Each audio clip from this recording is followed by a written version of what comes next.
Hi, ಎಲ್ಲರೂ ಹೇಗಿದ್ದೀರಾ? ಎಲ್ಲರೂ ಸೂಪರ್ ಆಗಿದ್ದೀರಾ ಅಂತ ಅಂದ್ಕೊಂಡಿದ್ದೀನಿ. ಸೊ ಇವತ್ತು ಒಂದು ಡಿಫ್ರೆಂಟ್ ಆದ ಬ್ಲಾಗ್ ಮಾಡೋಣ ಅಂತ ಡಿಸೈಡ್ ಮಾಡಿದೆ. ಸೊ ನೀವು ನೋಡ್ಬೋದು ಹೇರ್ ತುಂಬ ಜನ ನನಗೆ ಸಿಕ್ಕಾಗ ಕ್ವಶನ್ ಮಾಡೋದು, ಎಷ್ಟು ಉದ್ದ ಇತ್ತು ಮ್ಯಾಮ್ ಹೇರ್, ತುಂಬ ಶಾರ್ಟ್ ಕಟ್ ಮಾಡಿಸಿದ್ದೀರಾ ಅಂತ. ಯಾಕೆ ಹಂಗೆ ಮಾಡಿದೆ, ರೀಸನ್ಸ್ ಏನು, ಡೆಫಿನೆಟ್ಲಿ ನಾನು ಅದನ್ನ ಡಿಸ್ಕಸ್ ಮಾಡ್ತೀನಿ. ಇವತ್ತು ಈ ಹೇರ್ಗೆ ಒಂದು ಇನ್ನೂ ಕ್ಯೂಟ್ ಆದಂತಹ ಒಂದು ಶೇಪ್ ಕೊಡಬೇಕು ಅಂತ ಅಂದ್ಕೊಂಡಿದ್ದೀನಿ. ನಾನು ರೆಗ್ಯುಲರ್ ಆಗಿ ಯಾವಾಗಲೂ ಹೇರ್ ಕಟ್ ಮಾಡಿಸೋದು ಇಲ್ಲೇನೆ. ನಾನು ಬೆಂಗಳೂರಿಗೆ ಫಸ್ಟಿಗೆ ಬಂದಾಗಿಂದನೂ ಇಲ್ಲೇ, ಇವಾಗಲೂ ಇಲ್ಲೇನೆ. ಸೊ ಇವತ್ತು ಕೂಡ ಹಾಗೆ ಬಂದಿದ್ದೀನಿ.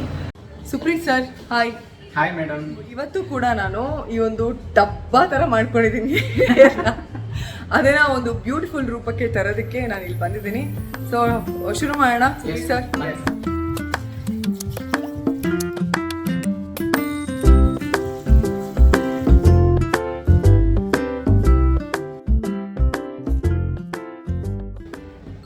ಸುಪ್ರಿ ಸರ್, ಏನು ಮಾಡೋಣ?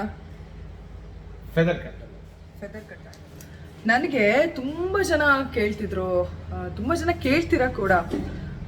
ನಾಗಕನಿಕೆ ಟೈಮಲ್ಲಿ, ಬಜಾರ್ ಟೈಮಲ್ಲೆಲ್ಲ ಇಷ್ಟು ಉದ್ದ ಕೂದಲಿತ್ತು, ಯಾಕೆ ಇಷ್ಟೊಂದು ಶಾರ್ಟ್ ಮಾಡಿಸ್ಬಿಟ್ರಿ ಅಂತ. ಆನೆಸ್ಟ್ಲಿ ಸ್ಪೀಕಿಂಗ್, ನನಗೆ ತುಂಬ ಬೇಗ ಹೇರ್ ಗ್ರೋತ್ ಇದೆ. ಅದು ಗಾಡ್ಸ್ ಬ್ಲೆಸ್ಸಿಂಗ್ ಅಂತ ಹೇಳ್ಬೋದು. ಇಲ್ಲಿ ತನಕ ಕಟ್ ಮಾಡಿದ್ರಿ ನೀವು, ಆಲ್ರೆಡಿ ಇಷ್ಟುದ್ದ. ಸೊ ಅದೊಂದು ನನಗೆ ಅಡ್ವಾಂಟೇಜ್. ಬಟ್ ಏನಾಯಿತು ಅಂದರೆ, ನನಗೆ ಎಷ್ಟೇ ನನಗೆ ಹೇರ್ ಫಾಲ್ ಇಲ್ಲ ಅಥವಾ ಬೇರೆ ಎಲ್ಲ ನನಗೆ ಓಕೆ ಅಂದ್ರೂ, ಬಿಕಾಸ್ ಆಫ್ ಕೆಲವೊಂದು ನೆಗ್ಲಿಜೆನ್ಸ್. ಫಾರ್ ಎಕ್ಸಾಂಪಲ್, ಸುಪ್ರೀತ್ ಸರಿ ತುಂಬ ಸಲ ಹೇಳಿದರು, ಹೀಟ್ ಪ್ರೊಟೆಕ್ಷನ್ ಎಲ್ಲ ಯೂಸ್ ಮಾಡಿ, ಏನೋ ಎವ್ರಿ ಡೇ ಡ್ರೈ ಮಾಡ್ತಿರ್ತೀವಿ, ಹೇರ್ ಡ್ರೈ ಮಾಡ್ತಿರ್ತೀವಿ, ಆಮೇಲೆ ಸ್ಟ್ರೈಟ್ನರ್ ಯೂಸ್ ಮಾಡ್ತಿರ್ತೀವಿ, ಅವಾಗೆಲ್ಲ ಮಾಡಿ ಅಂತ. ನಾನು ಸ್ವಲ್ಪ ಅವಾಗ ನೆಗ್ಲಿಜೆನ್ಸ್ ಮತ್ತು ಅವಸರಕ್ಕೆ ಏನೋ ಒಂದು ಟಕ್ ಅಂತ ಮಾಡ್ಬಿಡೋಣ ಅಂತ ತುಂಬ ಮಾಡಿದ್ದುಂಟು. ಸೊ ಹಾಗಾಗಿ ಆಲ್ಮೋಸ್ಟ್ ತುದಿ ಎಲ್ಲ ಏನಂದ್ರೆ ಕೆಂಚಾಗ್ಬಿಟ್ಟಿತ್ತು. ಮತ್ತೆ ಇಲ್ಲೆಲ್ಲ ತುಂಬಾ ಹೆಲ್ದಿ ಹೇರು, ತುದಿಗೆ ಮಾತ್ರ ತುಂಬಾ ಕಿತ್ತೋಗಿರೋ ಡ್ರೈ ಹೇರ್ ತರ ಆಗೋಗಿತ್ತು.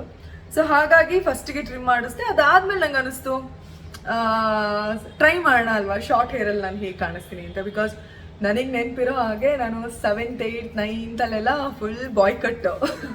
ಹಳೆ ಇಮೇಜಸ್ ಎಲ್ಲ ಇದೆ, ಮೇ ಬಿ ನಾನು ಹಾಕ್ತೀನಿ ಅನ್ಸುತ್ತೆ. ಹಾಕಿದ್ರೆ ಓಕೆ, ಇದನ್ನ ಎಡಿಟ್ ಮಾಡಲ್ಲ. ಹಾಕ್ತಿದ್ರೆ ಎಡಿಟ್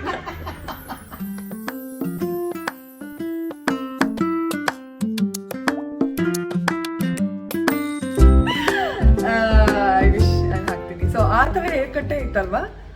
ಸೊ ಹಾಗಾಗಿ ನೋಡೋಣ, ಅಟ್ಲೀಸ್ಟ್ ಅಷ್ಟು ಬಾಯ್ ಕಟ್ ಅಲ್ಲದೆ ಇದ್ರು ಸ್ವಲ್ಪ ಇಲ್ಲಿ ತನಕ ಮಾಡಿಸೋಣ ಅಂಥೇಳಿ. ಇದು ಒಂದು ಕಥೆ ಎಲ್ಲ ಜೀವನ. ಸೊ ವಿಸರ್ ಮಾಡ್ತಾ ಇದ್ದಾರೆ ಕಟ್ಟು.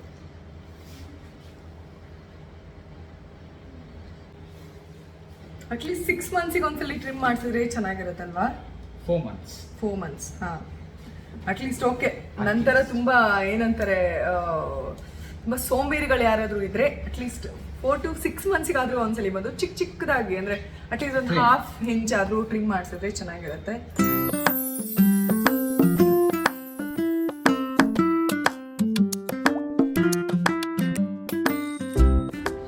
ಸೊ ಹೇರ್ ಕಟ್ ಆಗಿದೆ.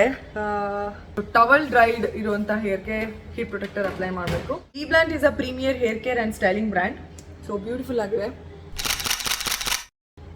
ಇನ್ನೂ ಸ್ವಲ್ಪ ಹಸಿ ಇರೋದ್ರಿಂದ ಕರೆಕ್ಟಾಗಿ ಗೊತ್ತಾಗ್ತಾ ಇಲ್ಲ, ಸೆಟ್ಟಿಂಗ್ ಮಾಡಿದ ತಕ್ಷಣ ಗೊತ್ತಾಗುತ್ತೆ.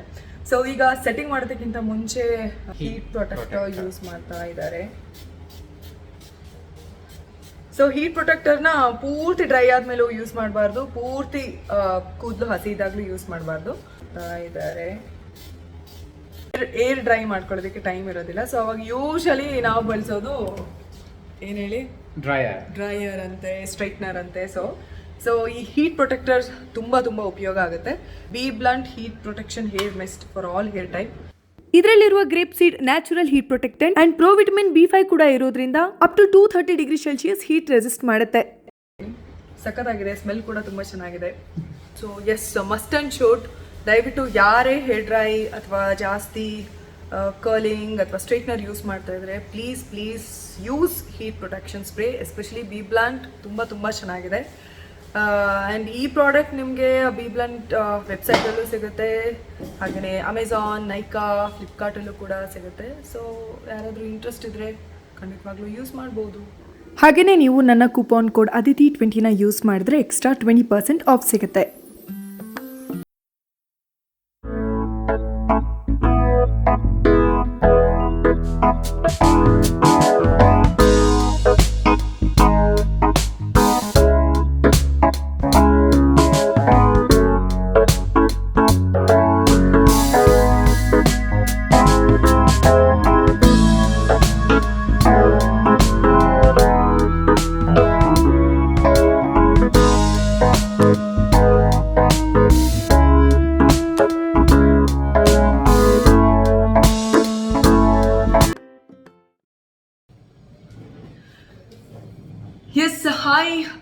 ಆ್ಯಕ್ಚುಲಿ ಅಲ್ಲಿಂದ ಡಬ್ಬಿಂಗ್ ಹೋದೆ, ಡಬ್ಬಿಂಗ್ ಮುಗಿಸ್ಕೊಂಡು 1 ಸೆಕೆಂಡ್ ನಂಗೆ ಅನಿಸ್ತು, ಅಂದರೆ ವಾಯ್ಸ್ ಕೂಡ ಹೋಗ್ಬಿಡಿದೆ, ಬೇರ್ ವಿತ್ ಮೈ ವಾಯ್ಸ್.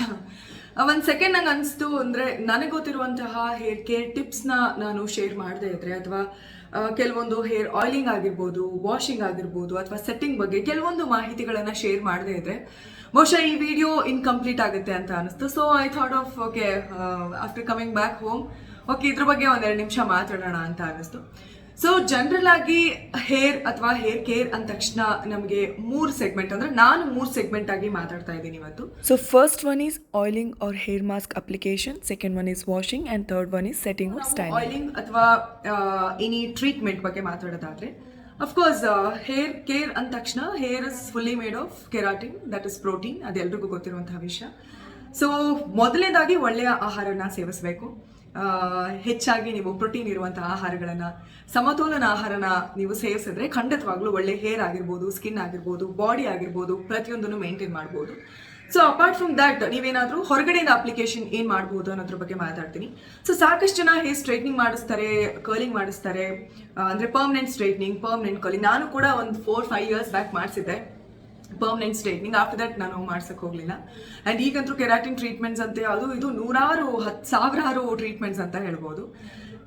ಸೊ ಯಾರಿಗಾದ್ರೂ ನಿಮಗೆ ಇಂಟ್ರೆಸ್ಟ್ ಇದ್ರೆ you can definitely go for it. But personally ನೀವು ನನ್ನನ್ನು ಕೇಳೋದಾದ್ರೆ, ಆಸ್ ಅ ಫ್ರೆಂಡ್ ನಾನೇನು ಹೇಳ್ತೀನಿ ಅಂದರೆ, ಸ್ಟ್ರೈಟ್ನಿಂಗ್ ಅಥವಾ ಈ ಒಂದು ಹಾರ್ಮ್ಫುಲ್ ಕೆಮಿಕಲ್ಸ್ನ ಯೂಸ್ ಮಾಡಿ ಮಾಡುವಂಥ ಯಾವುದೇ ಟ್ರೀಟ್ಮೆಂಟ್ಸ್ ಅಷ್ಟೊಂದು ಒಳ್ಳೆಯದಲ್ಲ. ಇನ್ನು ಕ್ರೀಮ್ ಅಪ್ಲಿಕೇಶನ್ಸ್ ಬಗ್ಗೆ ಹೇಳೋದಾದ್ರೆ, ಅಫ್ಕೋರ್ಸ್ ತುಂಬ ಜನದು ಹೇರ್ ಡ್ರೈ ಇರುತ್ತೆ. ಸೊ ಅಂಥವ್ರು ಹೇರ್ ಸ್ಪಾ ಮಾಡಿಸ್ಬೋದು. ಅಕಸ್ಮಾತ್ ನಿಮಗೆ ಹೇರ್ ಸ್ಪಾ ಮಾಡಿಸೋದಕ್ಕೆ ಸಲೂನ್ಗೆ ಹೋಗೋದಕ್ಕಾಗಲ್ಲ, ಅಥವಾ ನಿಮ್ಮ ಬಜೆಟ್ ಕನ್ಸ್ಟೆಂಟ್ ಇದೆ ಅಂತಂದ್ರೆ, ಸಾಕಷ್ಟು ಒಳ್ಳೆಯ ಬ್ರ್ಯಾಂಡ್ ಹೇರ್ ಸ್ಪಾ ಕ್ರೀಮ್ಗಳು ಮತ್ತು ಹೇರ್ ಮಾಸ್ಕ್ ಕ್ರೀಮ್ಗಳು ನಿಮಗೆ ಲಭ್ಯ ಇರುತ್ತೆ. ಸೊ ಅದನ್ನ ನೀವು ಮನೆಯಲ್ಲೇ ಯೂಸ್ ಮಾಡಿ. ನಾನು ನ್ಯಾಚುರಲ್ಗೆ ಏನಾದರೂ ಹೋಗ್ತೀನಿ ಅಂದರೆ there are so many ways. ನಾನು 2 ವಿಧಾನಗಳನ್ನು ನಾನು ಏನು ಬಳಸ್ತೀನೋ ಅದನ್ನ ನಾನು ಹೇಳೋದಕ್ಕೆ ಇಷ್ಟಪಡ್ತೀನಿ. 1-2 ಪೂರ್ತಿ ಹಣ್ಣಾಗಿರೋ ಬಾಳೆಹಣ್ಣು, 1-2 ಸ್ಪೂನ್ ಹೇರ್ ಆಯಿಲ್, ಹಾಗೆಯೇ 1-2 ಸ್ಪೂನ್ ಜೇನುತುಪ್ಪವನ್ನು ಒಂದು ಬೌಲ್ಗೆ ಹಾಕಿ ಮ್ಯಾಶ್ ಮಾಡಿ ಈ ಪೇಸ್ಟ್ನ ಪೂರ್ತಿ ನಿಮ್ಮ ಸ್ಕಾಲ್ಪ್ ಹಾಗೂ ಹೇರ್ಗೆ ಹಚ್ಚಿ 30 ಮಿನಿಟ್ಸ್ ಬಿಟ್ಟು ಹೇರ್ ವಾಶ್ ಮಾಡೋದ್ರಿಂದ ಹೇರ್ನ ಸಾಫ್ಟ್ ಮಾಡುತ್ತೆ, ಸಿಲ್ಕಿ ಮಾಡುತ್ತೆ. It's a very good conditioner. And second tip is, ನಿಮ್ಮ ಹೇರ್ಗೆ ಕರ್ಡ್ನ ಅಪ್ಲೈ ಮಾಡ್ಬೋದು. ಪ್ಯೂರ್ ಮೊಸರನ್ನ ನಿಮ್ಮ ಕೂದಲಿಗೆ ಬಳಸೋದ್ರಿಂದ ತುಂಬ ಒಳ್ಳೆಯದು. ಡ್ಯಾಂಡ್ರಫ್ ಪ್ರಾಬ್ಲಮ್ ಇರೋರಿಗೆ ಡ್ಯಾಂಡ್ರಫ್ ಪ್ರಾಬ್ಲಮ್ ಇಮ್ಮಿಡಿಯೇಟ್ ಆಗಿ ರೆಡ್ಯೂಸ್ ಆಗುತ್ತೆ. So definitely you guys can use. ಇದೇ ರೀತಿಯಾದಂತಹ ಸಾಕಷ್ಟು ಹೋಮ್ ರೆಮಿಡೀಸ್ ತುಂಬ ಜನಕ್ಕೆ ಗೊತ್ತಿರುತ್ತೆ. ಕೆಲವರಿಗೆ ಅಮ್ಮ ಹೇಳಿರ್ತಾರೆ, ಕೆಲವರಿಗೆ ಫ್ರೆಂಡ್ಸಿಂದ ಗೊತ್ತಾಗುತ್ತೆ, ಕೆಲವರಿಗೆ ಯೂಟ್ಯೂಬ್ ಚಾನಲ್ಸಿಂದ ಗೊತ್ತಾಗುತ್ತೆ.